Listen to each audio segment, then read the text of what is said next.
At first glance, it looked like ordinary blood. But under the microscope, something was hiding inside something that was killing people faster than doctors could even diagnose it.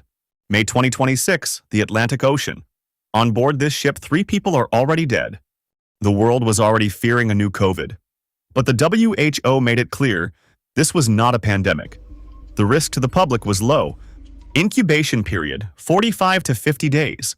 1951, Korea. The front line had frozen near the 38th parallel. American soldiers were digging trenches, sleeping in bunkers, while mice were already running between the sandbags and the dirt.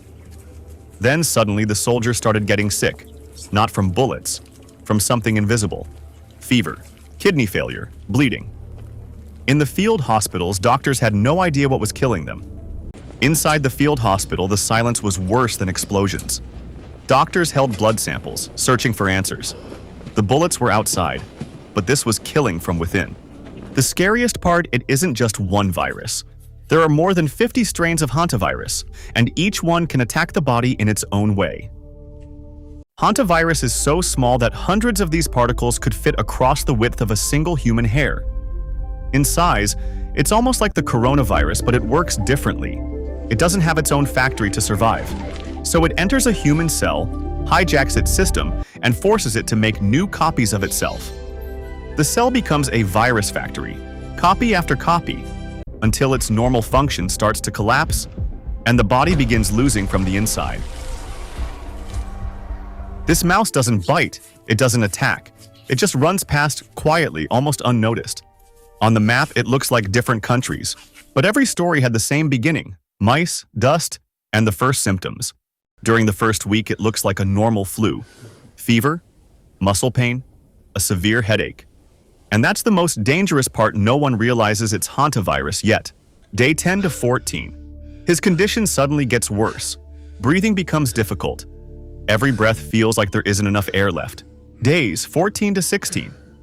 Critical phase. Lungs fill with fluid. Blood pressure collapses.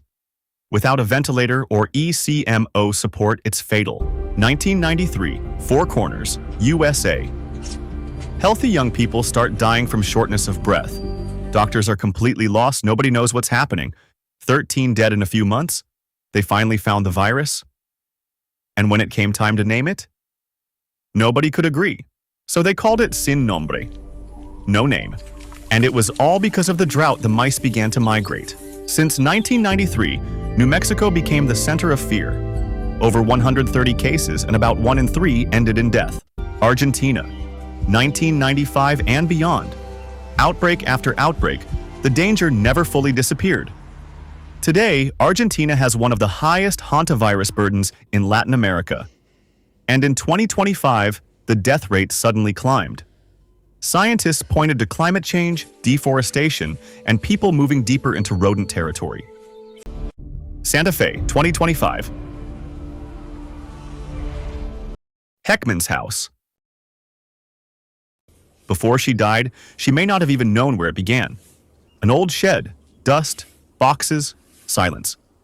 She cleans the shelves, lifts a cloud of dry dirt, and then, between the boxes, a mouse runs past. No bite, no blood, just dust in the air. Days later, weakness, fever, dizziness. Breathing becomes harder and harder. Her dog stays close, as if it senses something is wrong. But it can't save her. The house goes silent. And what began with invisible dust ends in death. The year 2026. Patient 0. Dutch man, 70 years old, a bird lover. In November 2025, he began a 4-month journey through Argentina, Chile, and Uruguay, photographing birds. But one day, he stopped near a landfill. There were birds there too, and rodents. Small, quiet, almost invisible. He never even saw them. A cloud of dust rose into the air. He breathed it in. On April 1st, 2026, he returned to Argentina. And on April 5th, he boarded the MV Hondius in Ushuaia. Today, this story is still not completely over. There are 13 known cases linked to the MV Hondius. 3 people have died. And although there have been no new deaths, some passengers are still under medical monitoring. Hantavirus did not become the next COVID, but it reminded the world of one terrifying truth. Sometimes the greatest danger doesn't come from another person's cough, but from dust, mice, and places we haven't cleaned in years. If this video shocked you, share it, especially with someone who lives near nature, has a cabin, a shed, or a country house. One post could genuinely save someone's life.